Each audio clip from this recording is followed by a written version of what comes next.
తన చేతగంతనాన్ని పదే పదే బయటపెట్టుకుంటుంది. విపక్షాన్ని చూసి ఎట్లా భయపడుతుందో, కేటీఆర్ని చూసి ఎట్లా భయపడుతుందో రేవంత్ రెడ్డి ప్రభుత్వం ఇవాళ నగరికల్లో వాళ్ళు పెట్టే కేసు కూడా ఉదాహరణ. ప్రతి దాంట్లో నుంచి ప్రజల మైండ్ డైవర్ట్ చేయడం కొరకు చేసే ఒక చిల్లర ప్రయత్నాల్లో భాగంగా ఈరోజు ఈ కేసు కూడా వాళ్ళు పరీక్షలు కూడా నిర్వహించడం చేత కానీ ఒక దరిద్రమూర్తనం నుంచి బయటపడడం కొరకు ఈ కేసు చేసేది తప్ప ఇంకోటి కాదు. ఇది స్పష్టంగా ముఖ్యమంత్రి ఆదేశాల మేరకు నమోదు చేయబడ్డ కేసు తప్ప ఇంకొకటి కాదు. దిలీప్ పైన కానీ కేటీఆర్ గారి పైన కానీ ఆ పెట్టిన కేసు దాన్ని చూస్తే అది నవ్వుకుంటారు ఎవరైనా జడ్జిలతో సహా, ఎంత హాస్యాస్పదంగా ఉంటుందో. దిలీప్ కానీ కేటీఆర్ గారు కానీ ఇద్దరు కూడా అరెస్ట్ అయిన వార్త వచ్చిన తర్వాతనే, ఆ నేరస్తులు ఎవరో ప్రభుత్వమే చూపించిన తర్వాతనే, పోలీస్ శాఖ చూపించిన తర్వాతనే వెంటనే దీనిపైన విచారణ చేయండి, దోషులపైన చర్యలు తీసుకోండి, పరీక్షలు సక్రమంగా నిర్వహించండి అని చెప్పారు. అందులో రేవంత్ రెడ్డి నోట్ల నుంచి వచ్చే బూతు ఒక్కటి కూడా లేదు, అసభ్య పదజాలం అసలు లేదు, ఎవరినో కించపరిచేది దాంట్లో ఏమాత్రం కూడా లేదు. ప్రభుత్వాన్ని డిమాండ్ చేసింది, పరీక్షలు నిర్వహణ నేర్చుకోండి, పిల్లల భవిష్యత్తుతోనే ఆడుకోకండి, ఇది మీ మద్దతుతోనే, మీ ప్రభుత్వంలో ఉండే పెద్దల అండతోనే జరుగుతున్నటువంటివి అనే విషయాన్ని స్పష్టంగా ప్రభుత్వం దృష్టికి తీసుకురాదలుచుకున్నారు. కానీ వాళ్ళ ఆగమేఘాల మీద దాదాపు పిటిషన్ రాకముందే ఎఫ్ఐఆర్ రెడీ చేసి పెట్టుకున్నట్టుకున్నారు.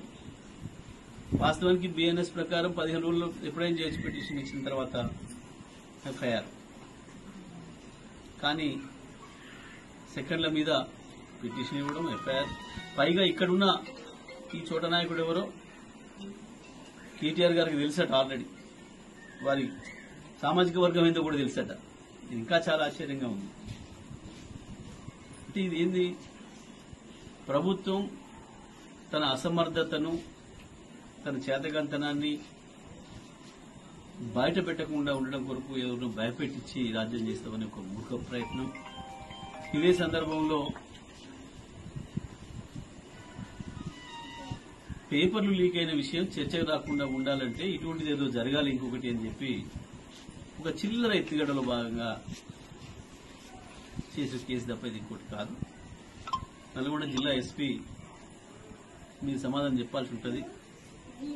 ఏ రకంగా ఎఫ్ఐఆర్ నమోదు చేసిండ్రో, ఎట్లా చేసి వచ్చినా ప్రభుత్వమే పిటిషన్ తయారు చేసి ముఖ్యమంత్రి గారి ఆఫీస్ నుంచి కాంప్లైంట్ తయారు చేసి పంపించి సెకండ్ల మీద హడావుడిగా కేసులు పెడుతున్నారు. అదే లీకేజ్ కేసులో, పేపర్ లీకేజ్ కేసులో నిందితుల్ని పట్టుకోవడానికి, నిందితులను బయట పెట్టడానికి చాలా రోజులు పట్టింది వీళ్ళకు. దాన్ని మూసేసే ప్రయత్నం చేసినారు, కానీ మొత్తం బహిరంగమైన తర్వాత తప్పని పరిస్థితులలో ఎఫ్ఐఆర్లు చేసి విచారణ చేస్తున్న హడావుడి చేశారు. తెల్లవారే దాని నుంచి పక్కదారి పట్టించడం కొరకు ఈ చిల్లర ప్రయత్నం చేసిండ్రు. ఈ కేసులు, ఈ ఎఫ్ఐఆర్లు ఇవి మమ్మల్ని భయపెట్టలేవు. కేటీఆర్ని, దిలీప్ని ఎంతో తొందరగా జైలు పంపాలనే ఆతృత ఉన్నట్టుంది రేవంత్ రెడ్డికి.